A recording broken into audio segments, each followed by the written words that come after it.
There was a time when war turned dirt into a weapon. Not bombs, not bullets, soil, dark living soil that could outgrow shortages, outproduce factories and outfeed nations on the brink. And during World War II, this forgotten soil method quietly tripled harvests in backyards, airfields and military farms. Then the war ended. And almost overnight, the secret disappeared. Not because it failed, but because it worked too well.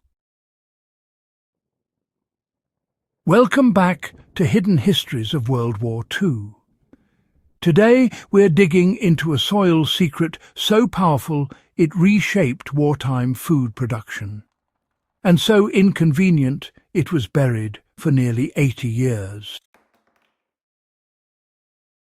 By 1941, food wasn't just survival, it was strategy. Armies don't march on courage, they march on calories. Fertilizer factories were redirected to explosives, shipping lanes were under attack, millions of farmers were sent to fight. Governments needed food grown fast, locally and cheaply. So scientists and agricultural officers turned to something old, something biological, something that didn't come from a bag. They called it composting on steroids, what we'd now recognize as intensive organic soil building. This wasn't your backyard pile of scraps. This was, well, controlled decomposition, microbial farming and carbon management. They mix food waste, animal manure, chopped crop residue, seaweed, ash and soil. Then they managed heat, moisture and airflow like engineers. The result was living soil so dense with microbes and minerals that, honestly, crops didn't just grow. They exploded. Reports from wartime agricultural stations showed vegetable yields doubling and, in many cases, tripling. Potatoes grew heavier, tomatoes thicker, leafy greens regenerated after cutting. Some military gardens harvested the same beds again and again without rest. Not because they added more fertilizer, but because they rebuilt the soil itself. The real power wasn't nutrients, it was life. Modern fertilizer teaches plants to eat. Wartime soil systems taught soil to live. These WWII methods focused on feeding bacteria and fungi first. Because once microbes are active, they unlock what's already in the ground. Phosphorus becomes usable. Nitrogen cycles naturally. Trace minerals dissolve. Roots grow deeper. Water stays longer. They also added charred organic material, what we now call biochar. This carbon acted like a hotel for microbes. 1 gram could hold millions. It stabilized nutrients, prevented runoff, and kept soil fertile for years.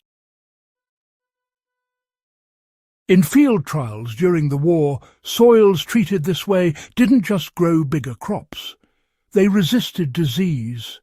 They held moisture during drought. They recovered faster after harvest. The soil became an engine, and once built, it kept working. You know, the genius of the Second World War soil method was, well, its sheer speed.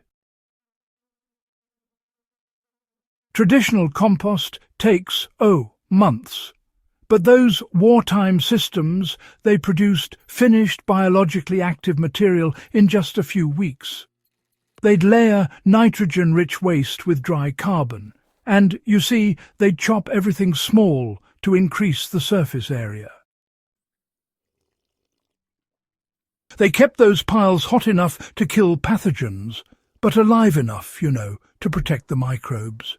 They turned them rhythmically, measured moisture by hand feel, and quite remarkably, they treated compost like ammunition. You know, every town had collection systems. Market waste, cafeteria waste, slaughterhouse waste, and, well, even farm residues. Nothing organic was thrown away. Some military bases processed tons per week.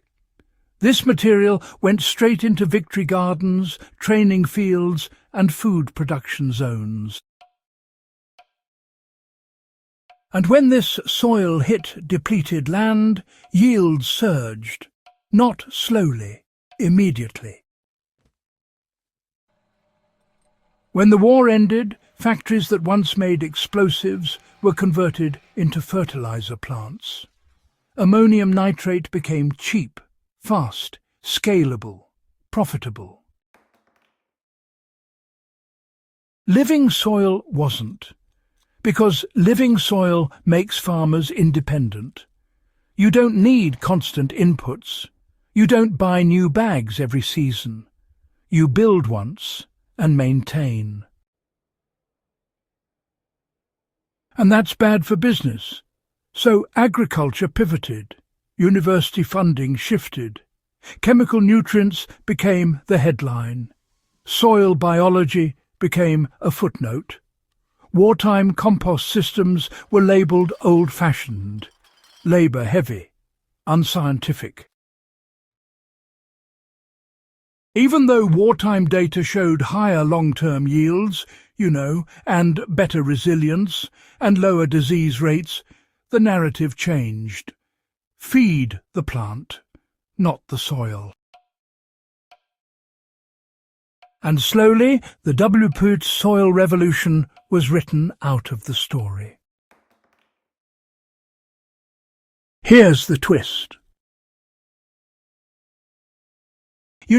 Everything those wartime agronomists observed is now, being rediscovered.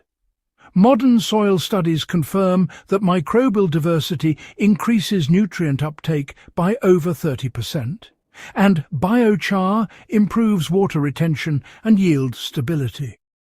Compost-rich soils, believe it or not, can outperform synthetic-only fields, even with lower added nutrients. Industrial fertilizer, it forces growth.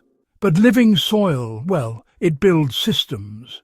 And, in the end, systems outperform force.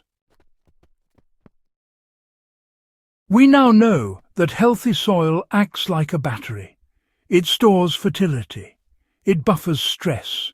It protects crops. And, quite remarkably, it regenerates itself.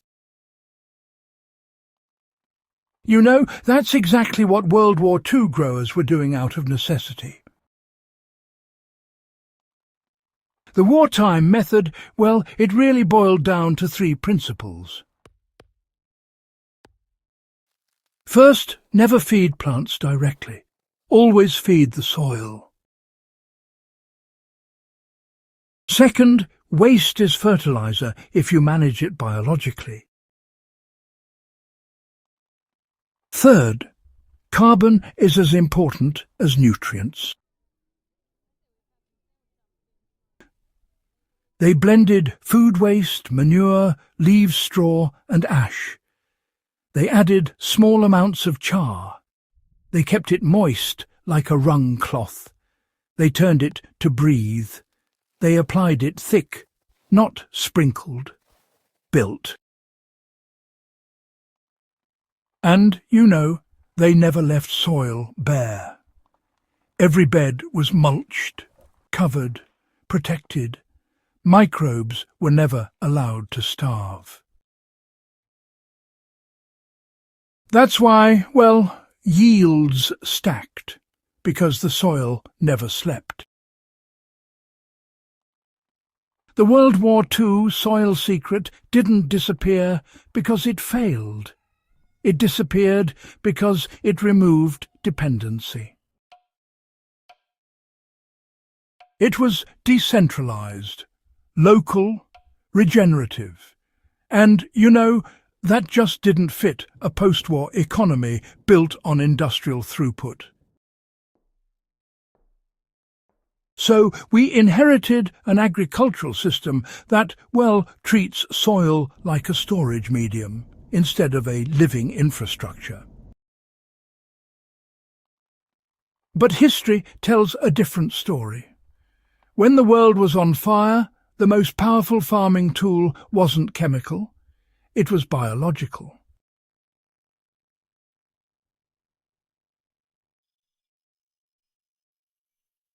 We're facing rising food costs, depleted soils, fragile supply chains, crops that need more inputs for less output.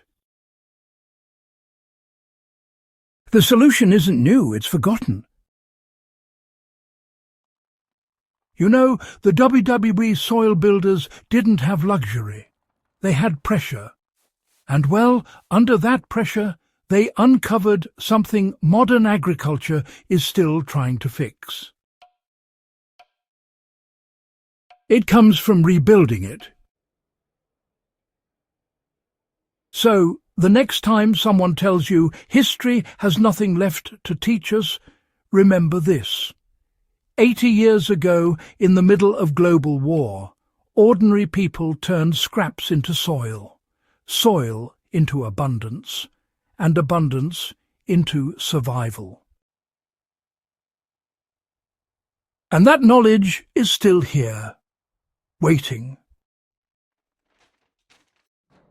If this kind of hidden history changes the way you see the world, make sure you subscribe to Hidden Histories of WWII. Share this with someone who thinks the past is finished. Because, the real secrets of the future are often buried in the dirt behind us.